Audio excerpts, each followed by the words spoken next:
Le Real Madrid et le FC Barcelone. Ok, je m'arrête déjà, je vais pas te faire leur histoire, on sait tous que c'est la plus grande rivalité, tout sport confondu. C'est bon, je vais pas te casser les couilles. Je veux par contre commencer avec l'an dernier où pour la première fois depuis le départ du nain autiste, les classicos étaient intéressants à regarder. Bon d'ailleurs tu t'étonnes pas vu que Serginho Dest a été remplacé par J'aime les mâles. En tout cas au-delà du fait que le Barça a battu le Real 4 fois, chaque match était intéressant et la course au titre était intense. Donc quand cette saison a commencé, on s'attendait tous à une course phénoménale où chaque équipe avait quelque chose à prouver. Là naturellement tu vas me demander si j'aime le sexe anal. Et la réponse est oui. Tu vas aussi me demander naturellement encore une fois, qu'est-ce que chacune des deux équipes avait à prouver en entrant dans la saison 25-26. Générique. 1, 2, 3.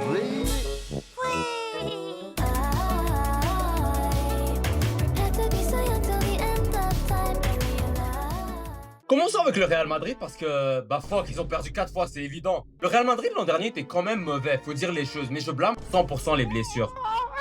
Leur défense était pratiquement un film d'horreur et quand t'es rendu à avoir besoin de Ferland Mendy, tu sais qu'il y a un problème. En tout cas, il y a eu plusieurs autres éléments qui ont joué dans ce qui est la série de défaites dans des classicos la plus humiliante de l'histoire. Et donc en entrant cette saison, chacun des joueurs sans faute, à part Mbappé, devait se mettre une claque au visage et se préparer à cette année pour jouer les gros titres.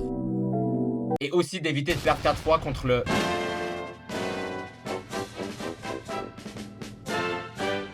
Leur réussite venait de plusieurs places. Premièrement, pas ce gars. Deuxièmement, ce gars. Et ce gars. Et tous ces gars en fait. Le Barça l'an dernier était facilement une top 5 équipe que j'ai vue dans ma vie dans le plan offensif. Et vu qu'ils étaient si proches d'une finale de Ligue des Champions, leur objectif en entrant dans cette saison, c'était tout simplement de maintenir le projet. Ce qui en soi était impossible vu la fameuse malédiction de Hansi Flick en deuxième saison. Et donc pour résumer, pour débuter la saison, le Real Madrid voulait être bon et le Barça, bah voulait être bon aussi. J'ai vraiment gaspillé une minute de vos vies.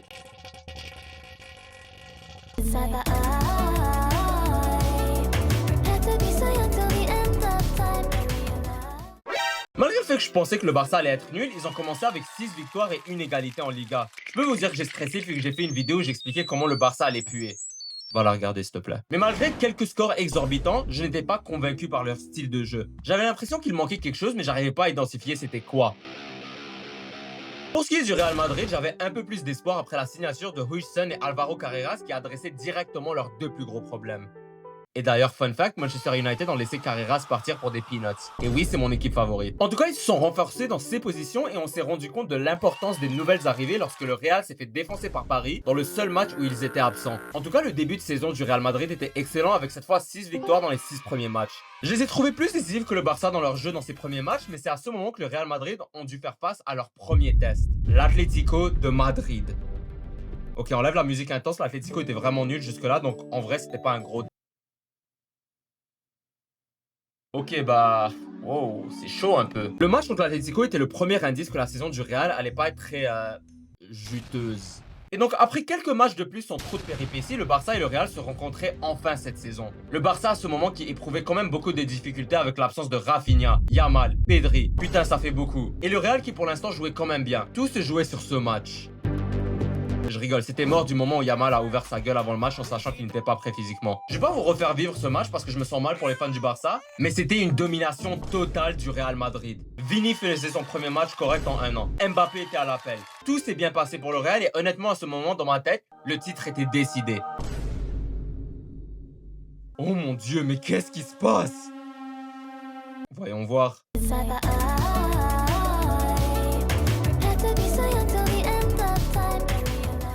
Le Real Madrid était confortablement devant le Barça après leur victoire, mais je sais pas ce qui s'est passé juste après, mais tout le monde a considérablement baissé le niveau. Tellement beaucoup d'ailleurs que le Real a 3 victoires, 3 égalités et une défaite en Liga depuis. Et donc leur avance de 5 points après le Classico est aujourd'hui un déficit de 4 points. Waouh! Ça paraît peu, mais un retournement de 9 points, c'est énorme, et encore plus quand le Barça n'a même pas dû être extraordinaire. Bon, je rigole un peu. Et donc maintenant tu regardes cette vidéo et tu te demandes 2 trucs. 1. Pourquoi mon père m'a abandonné? Et bah figure-toi que je ne te connais pas. Je ne peux donc pas répondre à cette question qui est ma foi arbitraire et aléatoire. La deuxième question que tu te poses, c'est comment le Barça a réussi à renverser leur malheur et comment le Real Madrid s'est pratiquement castré les couilles. Bah lance le jingle, j'ai envie de te dire.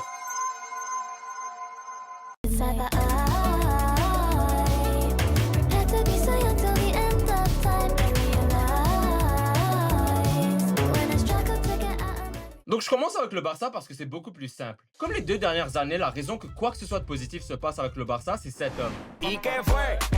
Je l'ai critiqué auparavant pour son début de saison, j'avais l'impression qu'il se dépêchait beaucoup trop sur ses actions. Mais sur les 8 derniers matchs, j'ai rien à dire. Il a joué à droite, même au centre un moment, et ses performances parlent pour elles-mêmes. Et avec comment les gens parlent, t'aurais cru que cette année il est correct, quand c'est très facilement un top 10 performeur sur cette saison pour l'instant.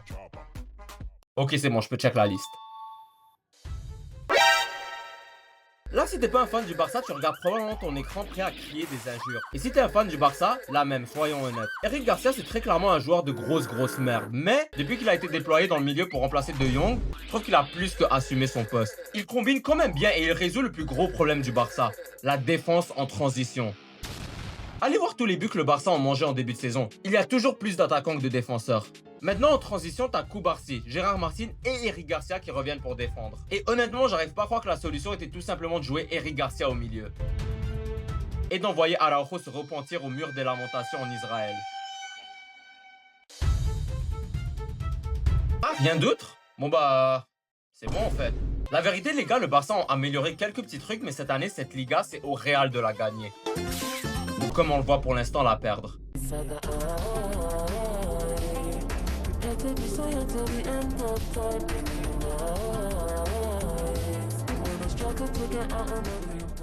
Elle est donc là la discussion intéressante parce que waouh, c'est bad. Le Real cette année a adressé leurs gros éléments perturbateurs, mais c'est bizarre. C'est juste étrange la saison qu'ils ont pour l'instant et à chaque match que je regarde, j'ai de la difficulté à pointer où le problème est exactement. À part pour certaines choses. Je compte bientôt faire une vidéo sur cet homme et ce qui lui arrive dans la dernière année. Mais déjà que l'an dernier c'était devenu très problématique, il a réussi à devenir encore plus mauvais cette saison. C'est quoi? Fuck la future vidéo, j'en parle maintenant. La force de Vini c'était que pendant 90 minutes il attaquait. Il était sans répit et un moment ou l'autre il devait être décisif. Là tu t'attends à ce que je te dise que maintenant il fait plus ça. Eh ben non, il attaque encore sur les 90 minutes. C'est juste que maintenant il attaque mon envie de vivre. Il est paresseux, léthargique. Nul sur la dernière passe, il sait pas tirer. C'est juste vraiment dur à regarder. La vérité, je sais exactement pourquoi. Le talent de Vini dépend à 100% du joueur avec qui il combine. En d'autres termes, c'est un Robin et il a besoin d'un Batman. C'est très gay comme phrase. En 2022 et 2023, il avait Benzema. En 2024, Jude Bellingham dans son rôle avancé. Mais sur les 2 dernières années, il a son plus grand hop, Mbappé. Ce duo, c'est comme mon oncle. Ça performe mon anus. Tu vois, là, c'était la blague de trop.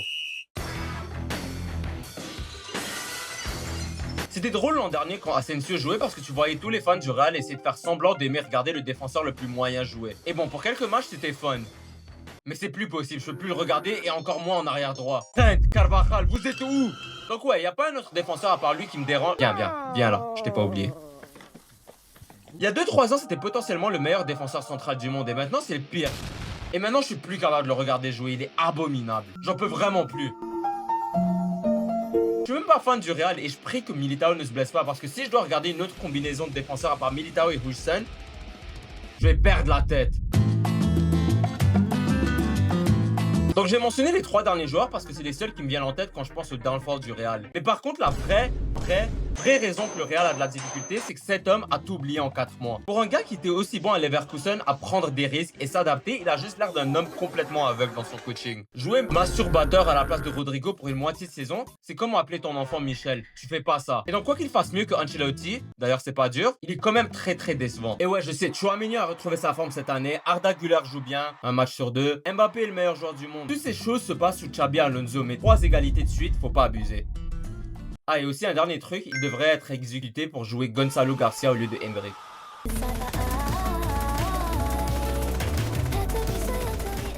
Et donc pour conclure cette vidéo, cette course au titre est pour l'instant très dégueulasse parce que les 2 équipes ne veulent pas gagner. C'est bizarre parce que outre du fait qu'on parle des 2 meilleures équipes de l'histoire des sports, c'est aussi pas très dur de battre les équipes en Liga actuellement. Pour vous dire l'état de la ligue, Anthony est considéré comme un bon joueur dans le championnat. Abonne-toi s'il te plaît.